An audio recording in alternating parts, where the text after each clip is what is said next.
High kill games are difficult to achieve. Even if you're incredible mechanically, some of the core pieces may be missing. Things such as early game elims, mid to late game rotations, movement, luck, and skill. Before we get into today's video, I just have a quick message from today's sponsor, ProGuides, and their new feature, InstaPro. Do you want to play with a pro player in your game right now? If that's a yes, then we created something just for you. It's called InstaPro. Just go to our site, ProGuides, and then find the pro player you want to play with and instantly jump into a game with them right now. They'll teach you all the tips and tricks to winning just like them, and they'll take your skills to the next level. Your drop will typically dictate how many eliminations you can get in a single game, as no other time in the game are you going to be surrounded by 10 plus players in the same point of interest at once. So of course, landing at large POIs such as Mega Mall, Salty Springs, or more recently introduced the Golden POIs, which change from game to game. This will maximize the amount of players who drop with you, and from there on, it's your job to frag out. For example, one of my favorite places to drop is Dusty Divot. I typically do for most of my video footage, but one thing that really stops me from dropping those 20 bombs is the fact that I don't have a huge amount of players dropping with me. I have no problem dropping around 15 kills every game, but I don't have that initial boost from early game to send me over 20.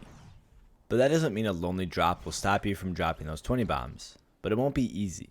Rotating to highly populated areas on the map will help you find more players, but as well, with slipstreams being implemented this season, it's quite easy to use them to fly around the map and search for players. This is what I typically do to find players, as spotting builds and such from far is quite easy and will help you find those players much quicker during the mid game. As well, make sure you're using your movement as much as possible. If you have a launch pad or rift, don't be afraid to use them if it means you can close the gap or third party a fight much faster. The 20 seconds you might save might give you the opportunity to clean up a fight on two players who are weak, rather than a player that is healed up and is ready to fight. And part of dropping high kill games is focusing on moving as fast as possible and not spending a lot of time looting or farming mats. So taking things like huge build fights are going to burn through your mats quite quickly, and if you go for any 50-50 fights, you're going to have to burn through your shield.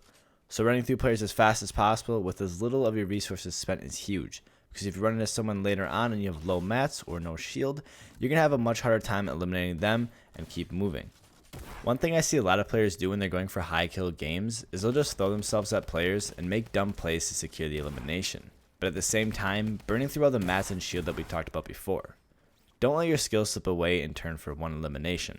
Taking a couple extra seconds to eliminate someone in a smarter and cheap way will be much more beneficial in the long run in comparison to using everything you got right away. And this is where skill really comes into play. If you're a great mechanical player, use your skills in these situations by using your builds to slow down your opponents and keep them as close to the ground as possible. This will make sure a build fight doesn't break out, but sometimes a player will just 90 up like crazy, and I just typically chop them out.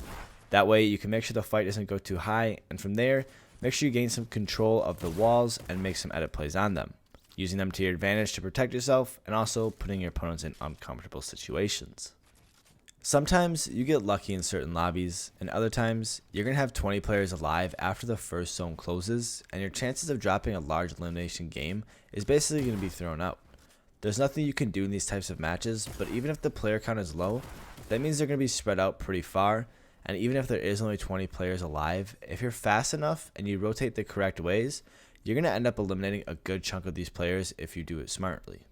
Before you all go, I want to remind you guys to join my Discord. We've been hosting Zone Wars and Customs lately, and on Friday we're going to be hosting a cash prize tournament, which I'll have info on how to join that tomorrow. Other than that, thank you guys all for watching. Let me know down below, what is your favorite drop spot to land for high kill games? Don't forget to like and subscribe, and I'll see you guys all in the next one.